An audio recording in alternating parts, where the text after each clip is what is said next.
You've been studying English for years. You've memorized hundreds of grammar rules. You know what a past participle is. You can recite irregular verbs in your sleep. But when someone asks you a simple question, "How was your weekend?" your brain freezes. You search for the perfect sentence structure, worry about prepositions, and by the time you're ready to speak, the moment has passed. You think, English is so difficult. But what if I told you English isn't the problem? What if the real issue is that you've been learning the wrong parts? This is the uncomfortable truth that most language courses won't admit. The traditional way of teaching English focuses on isolated rules, abstract grammar, and word-by-word translation. But that's not how our brains learn languages. It's not how native speakers use English. And it's definitely not how you'll ever become a confident, fluent speaker. When you strip away the unnecessary complexity and focus on the parts that actually matter for communication, English becomes not just easier, but genuinely enjoyable. Welcome to Simple English Talks. Today we're going to completely reframe how you think about learning English. We'll expose the wrong parts that have been wasting your time and energy, and we'll show you the right parts, the skills and knowledge that actually lead to fluency. If you've ever felt like you're working hard, but not making progress, this episode is your wake-up call.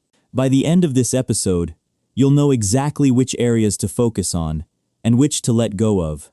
You'll learn why your brain resists textbook methods, how to train your ear for real speech, and the simple mindset shift that turns English from a school subject into a living skill. Plus, you'll get practical, doable techniques you can start using today. So before we dive in, let me ask you honestly, what part of English feels the most difficult for you right now? Is it the grammar rules, the listening, speaking without translating in your head? Tell us in the comments.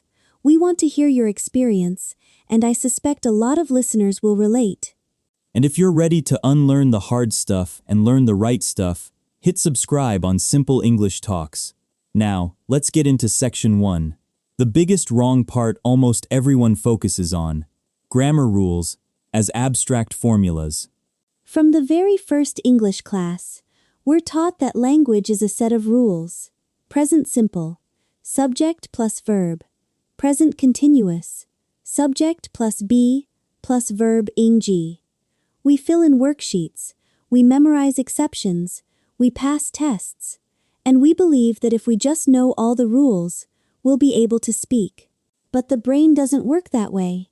In a real conversation, you have milliseconds to respond. You don't have time to run a grammar check in your head. The rule-based approach creates speakers who are accurate but painfully slow, or fast but completely inaccurate. That's the wrong part. The right part is learning language in meaningful chunks and patterns, not isolated rules. Native speakers don't think, "I need to use the present perfect here because the action has relevance to the present." They just know that "I've lost my keys" is the natural thing to say. They acquired that chunk through hearing it thousands of times in context. Your brain is a pattern recognition machine, not a rule storage device. When you feed it with full, meaningful phrases, "I'm going to," "Have you ever," "I was wondering if," it automatically extracts the underlying patterns without you needing to memorize a single rule. Let me give you a concrete example. A student memorizes the rule, "We use will for future decisions made at the moment of speaking." Then they try to order coffee. "I will have a latte." Grammatically perfect, but no native speaker says that. They say, "I'll have a latte," or even, "Can I get a latte?" The chunk, "I'll have," is the real, living language. The rule is a pale description. If you just learned the chunk, "I'll have," by hearing it in coffee shops, you'd never make that unnatural choice. You'd sound effortless. So how do you make this shift? Start collecting phrases, not rules. When you hear a useful expression, "I'm not really into that," "That sounds great. Let me think about it." Learn it as a single unit with its natural melody. Don't analyze it grammatically. Just know that it's what people say in that situation. Build a library of these ready-to-use chunks, and you'll find yourself speaking more naturally and with far less mental effort. Let's try a quick chunk learning exercise right now. I'll give you a common situation, and you repeat the chunk out loud, as if you're in that scene. Situation: you want to politely interrupt someone. The chunk: sorry to interrupt, but. Say it: sorry to interrupt, but. Again with a natural tone. Now situation: you're surprised by something someone said. The chunk: wait, really? Tell me more. Practice that. You now own 2 useful chunks, 0 grammar rules needed. Another wrong part is learning vocabulary as isolated words with translations. You memorize table equals mesa, run equals correr. This creates a slow translating brain. The right part is learning words in the company they keep, collocations and real sentences. Instead of rain, learn heavy rain, light rain, caught in the rain. Instead of mistake, learn make a mistake, correct a mistake, learn from your mistakes. This is how words actually live in English, and it's how you'll remember and use them naturally. So section 1 takeaway. The wrong part is obsessing over grammar rules and isolated vocabulary. The right part is acquiring the language in meaningful chunks and patterns, exactly as native speakers do. Stop memorizing rules. Start collecting phrases. Your brain will thank you, and your speaking will transform. Now section 2, the wrong part about listening and how shifting your focus can suddenly make fast English understandable. This is a huge source of frustration that has a surprisingly simple fix. Many learners train their ears to listen for the words they see in writing. They expect to hear, "What are you going to do?" with each word clearly pronounced. But real English is full of reductions, linking, and sound changes. "What are you going to do?" becomes, "What are you gonna do?" If your brain is searching for the textbook version, it will miss the real version every time. The wrong part is trying to hear every word as its dictionary form. The right part is listening for the stressed words and letting the small words blur. English is a stress-timed language. That means the important words, nouns, main verbs, adjectives, get the emphasis and time. The function words, articles, auxiliaries, prepositions, get squashed into tiny, rushed sounds. In the sentence, "I'm going to the store to buy some milk," a native speaker stresses going, store, buy, milk. The rest becomes almost a whisper. "I'm gonna the store to buy some milk." If you try to catch to the, you'll get lost. If you listen for store, buy, milk, you catch the meaning instantly. Let's practice this stress listening right now. I'll say a natural, reduced sentence, and I want you to just catch the stressed, loud words. Don't worry about the rest. Ready? "I've been thinking about taking a trip to Spain." What were the big words? Thinkin', trip, Spain. That's the message. Someone is considering a trip to Spain. You got it. Now try another. "She'd have called if she'd known about the party." Stressed words? Called, known, party. The meaning is clear, even though the small words are almost invisible. You can train this skill every day with any English audio. Take a short clip and just focus on identifying the stressed words. Write them down, then check how they connect to form the message. This rewires your ear to stop panicking about every lost syllable and start grasping meaning from the natural rhythm of speech. It's a completely different and far more effective way to listen. Another wrong part is focusing on perfect pronunciation of individual sounds, like the to or the r, before you can comfortably produce whole phrases. Pronunciation matters, but early obsession with perfection can kill your confidence. The right part is prioritizing rhythm and intonation, the music of English. A sentence with imperfect individual sounds, but natural rhythm, is far easier to understand than one with perfect sounds and robotic rhythm. Practice the flow first, then refine the sounds. Let's feel the difference. I'll say a sentence with correct individual sounds but flat, syllable by syllable rhythm.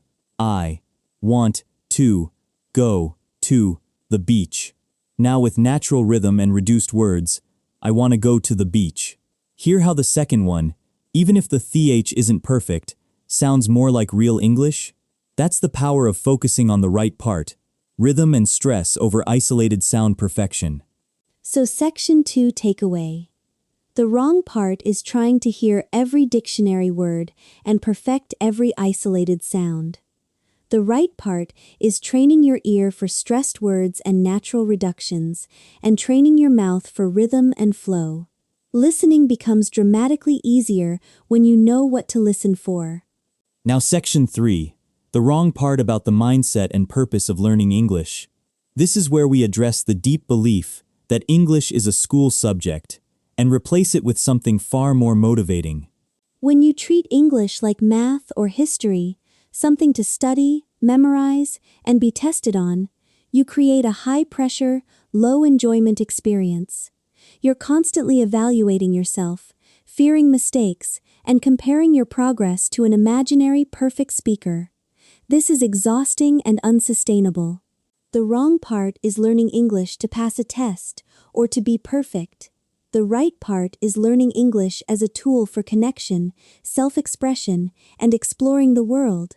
When your goal shifts from "don't make mistakes" to "let me share this thought," your entire brain relaxes and performs better. Imagine two learners. Learner A thinks, I must use the correct tense.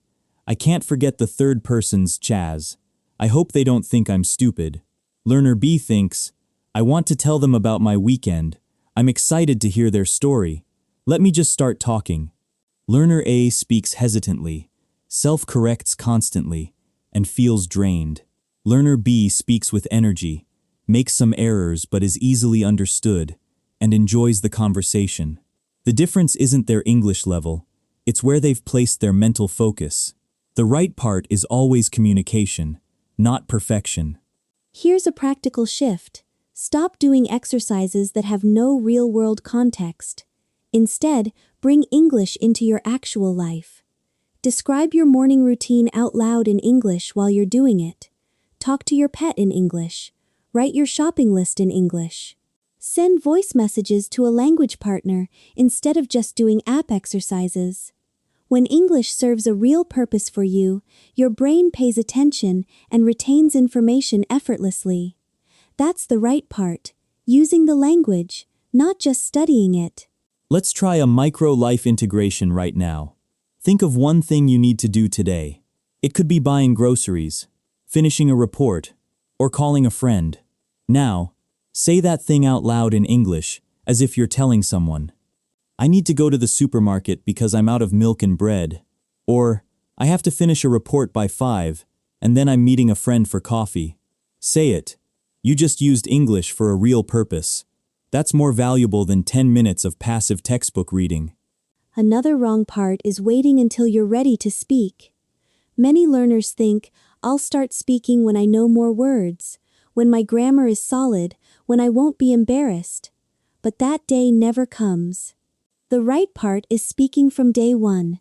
With whatever English you have, use simple words, make mistakes. That's how you build the speaking muscle. The act of speaking, even imperfectly, is what creates fluency. Silence creates nothing. So Section 3 takeaway. The wrong part is treating English as an academic subject and waiting for permission to speak. The right part is treating it as a living tool for communication, integrating it into your daily life, and speaking from the very beginning. When your purpose shifts, your progress accelerates. Now, let's talk about the specific mistakes learners make when they try to change their focus. Even with good intentions, it's easy to slip back into the wrong parts. Let's identify them so you can avoid the traps. Mistake 1. Half-switching. You learn some chunks, but you still translate them word by word in your head. You're using the right material, but the wrong mental process. The fix. When you learn a chunk, associate it directly with a feeling or a situation, not with your native language. Picture yourself using "I'm not sure yet" in a real moment of uncertainty. No translation allowed. Mistake 2. Over-listening for every word. Even after learning about stress, Some learners panic when they miss a small word. They stop, rewind, and miss the next 10 seconds. The fix: train yourself to let go. If you catch the stressed words and the general meaning, you've succeeded. Celebrate that, and keep going. Perfection is the enemy of progress in listening. Mistake 3. Believing that simple English is bad English. Some learners feel that if they use simple words and short sentences, they're not truly fluent. They force complex constructions and end up stumbling. The fix: recognize that clear, simple English is powerful and beautiful. Native speakers use simple language in most everyday situations. Fluency is about ease and clarity, not complexity. Mistake 4. Isolating skills. You do a listening app, then a grammar book, then a vocabulary app, but never combine them in a real communication task. The fix: integrate. After you listen to a short podcast, summarize it out loud. After you learn new phrases, write a message to a friend using them. Language skills grow together, not in separate boxes. Let's correct a typical half switch. Wrong. You memorize the chunk, "I'm really into photography," but when you want to say it, you think, "Soy realmente en fotografía," and translate word by word. Right, you see a photo you like, and the phrase, "I'm really into photography," pops into your head automatically because you've linked it to the visual and emotional context. Practice that now. Look around and find something you're into. Say, "I'm really into," without translating. "I'm really into this music. I'm really into cozy chairs." Good. Summary of mistakes. Don't half switch by translating chunks. Don't obsess over hearing every word. Embrace simple, clear English. And integrate your skills in real communication. These adjustments keep you on the path of the right parts. Interactive practice time. We'll put you in scenarios where you need to apply the right parts approach. Choose the response that reflects real, natural, communication-focused English. Scenario 1. You hear a native speaker say, "Jeet yet?" You're confused for a second. The wrong part reaction: panic. Assume your listening is terrible. Try to translate each word. The right part reaction: recognize it's a reduction. Listen for the context, lunchtime, and understand it's, "Did you eat yet?" You might even smile and say, "Not yet you." Practice the right reaction now. Hear, "Jeet yet," in your mind, and reply, "No, let's grab something." Say it out loud. Scenario 2. You're telling a story and can't remember the word refrigerator. The wrong part: freeze and apologize. The right part: use simple words you know. The big cold box where you keep food. Then continue. You communicated perfectly. Practice now. Describe a refrigerator without using the word. It's the kitchen thing. You open it, it's cold inside. You put milk and vegetables there. Good. Scenario 3. You want to learn the phrase, "I couldn't help laughing." The wrong part: analyze it grammatically. Couldn't is modal. Help is a verb. Why is laughing a gerund? The right part: link it to a memory. Think of a time you saw something so funny you couldn't stop yourself. Say the phrase with that feeling. When he tripped over the cat, I couldn't help laughing. Practice that now with your own memory. Scenario 4. You're in a conversation and you make a grammar mistake. The wrong part: stop, correct yourself, apologize, lose your flow. The right part: keep going, because your story is more important than the error. If they understand, it served its purpose. Practice a keep going attitude. Say, "Yesterday I go to the park and I see a beautiful bird. I take a photo." You know go should be went, but the message is clear. Now say the corrected version smoothly, without self-criticism.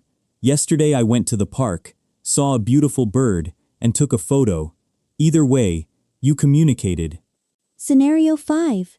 You're choosing what to study today. Wrong part: open a grammar book to a random chapter and do exercises.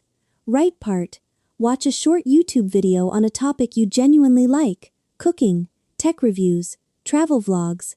Listen for 5 useful phrases, write them down, and say them in sentences about your own life. Commit to the right part now.